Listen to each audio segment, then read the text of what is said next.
Hello. Hello all. Today I'm going to show you a little treat for St. Patrick's Day.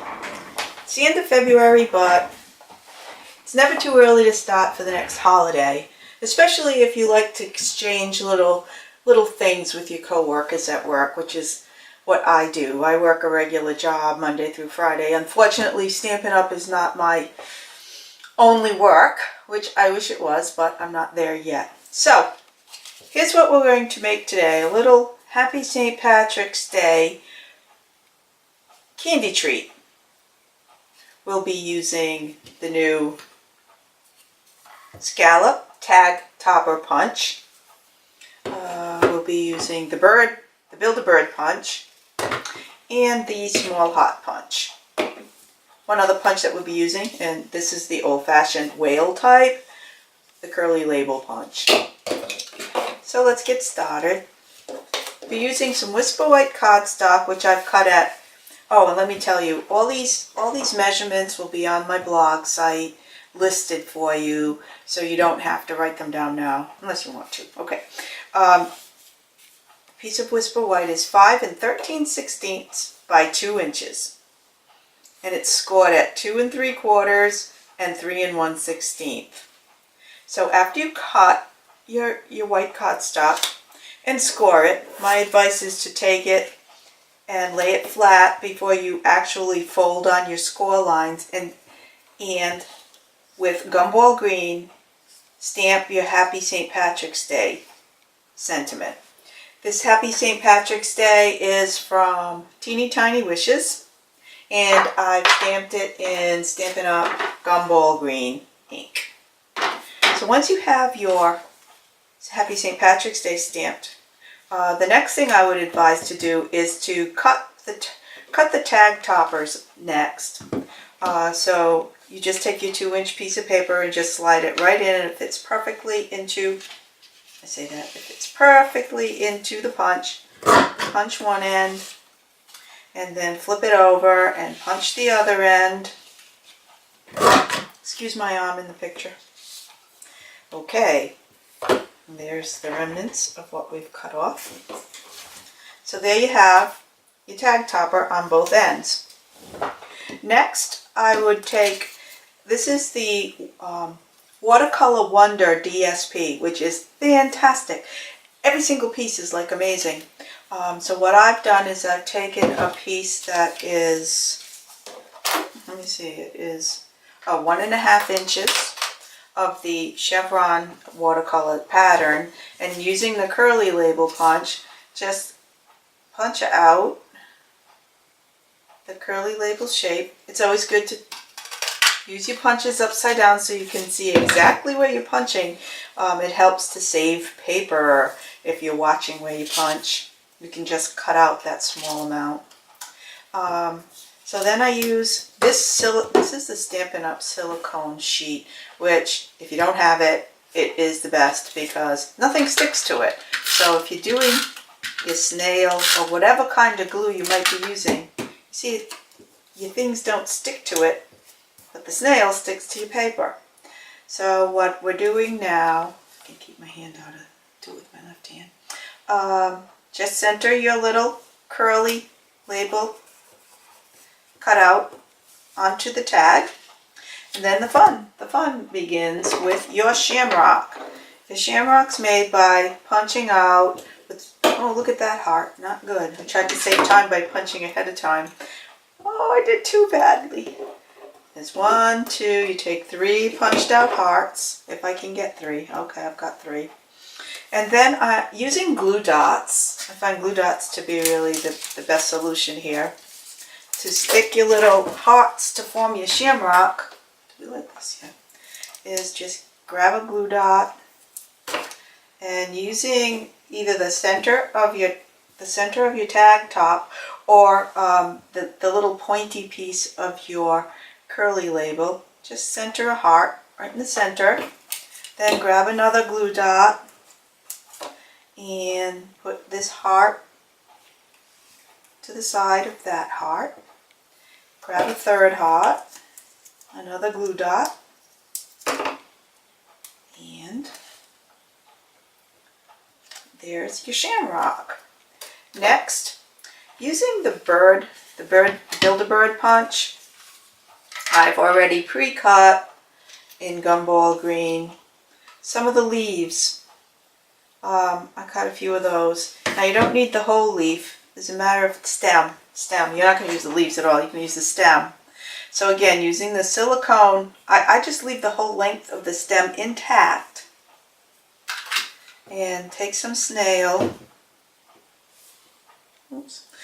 Again, silicone. Put a bit of snail on the end of your stem and kind of just stick it in where you want it to be. Pat it down and then use your little scissors and cut off the end so you get that length exactly where you want it to be. So there you are. Now all we do is score on the folds and grab. I should have brought another piece of candy. Let me borrow this one, or you can see. Borrow this one. It's got a little, I put a little glue dot in it so that it would stick inside. Oops, that's not in the right place. The glue dot is optional, of course. So we just wrap the piece of wrap the tag around the piece of candy, and using the 3/8 of an inch satin ribbon in gumball green again, just thread it through a tag topper. There we are. And cut it to the length you'd like. You could just tie this in a knot if you'd like, but I wanted to add a little more white. To the design here, so I'm going to use some white baker's twine. You can see I wrap my baker's twine around a little clothespin. I think if I wind it, it's going to take these little bumps off, but I've only just recently wound it, so I don't know if I've cut this long enough to tie a bow. Then it's just a matter of either tying a knot or a bow around these two pieces of ribbon. Don't you just love watching people try to tie bows on camera? It never turns out right. Especially when you've probably cut the baker's twine too short. Be lucky to get this through. I know I wouldn't. So you know what we'll do? We're just going to knot this one. I'll show you the other one is tied in a bow. Because I needed my large fingers. I needed a little bit. There. You can tie it just in a knot as well. Give it a little trim. There you are. A cute treat for your office co-workers or for your teacher pals. The kids might want to give the teacher a gift. It's my original one. Here's my original one minus, this one has the bow, a little shorter, minus the candy. And this was all done, as I said, in gumball green. Real quick tip at the end here. I just want to show you, if you don't have gumball green, but you do have old olive, I went ahead, oh, and you do have washi tape left over from Christmas. Here's a plan. I did in old olive, Happy St. Patrick's Day, stuck a strip of washi tape over it, and then punched out a few old olive hearts. Again, if you've got a surplus of old olive and not enough gumball green, I still think this works too. Here are our 3 hearts. Let's go for it quickly at the end. Because you don't, that's the good thing about seeing demos and watching videos. You see people do things one way, but oh, it's not hot. You come up with ideas of your own to do things another way. So just because I said gumball green doesn't mean you have to use gumball green, right? And we have, I punched out, here's another stem I punched out in old olive because I do have kind of a lot of Christmas washi tape left. I'm thinking I'm going to do some in old olive because I have a large number of people that I generally give little treats to on the holidays, people that I work with. So you can make a long stem on this one.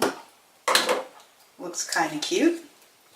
And when you close this one up, I happen to have some of the 1/8 inch old olive and white 1/8 inch, what do we call this, a taffeta ribbon? I think this is the 1/8 inch. And you can see it. I'm going to cut it a little long so that I can tie a knot in it. Let's put a knot. I like to tie knots in the narrow ribbon, but I like the knot to be down near the tops of the tag. Sorry, Kevin. I said very quickly at the end, I guess too late for that now. Let's try and get it closer to the bottom. Well, good thing is that I've started this video about 4 times today. The dogs kept barking, or my husband would be calling me because it's Sunday. Okay, here we have it. Let's do a little, make it even. And there you go. You can do one in Old Olive or Gumball Green, whichever you prefer. I think they're both equally as cute. So happy stamping and happy St. Patrick's Day.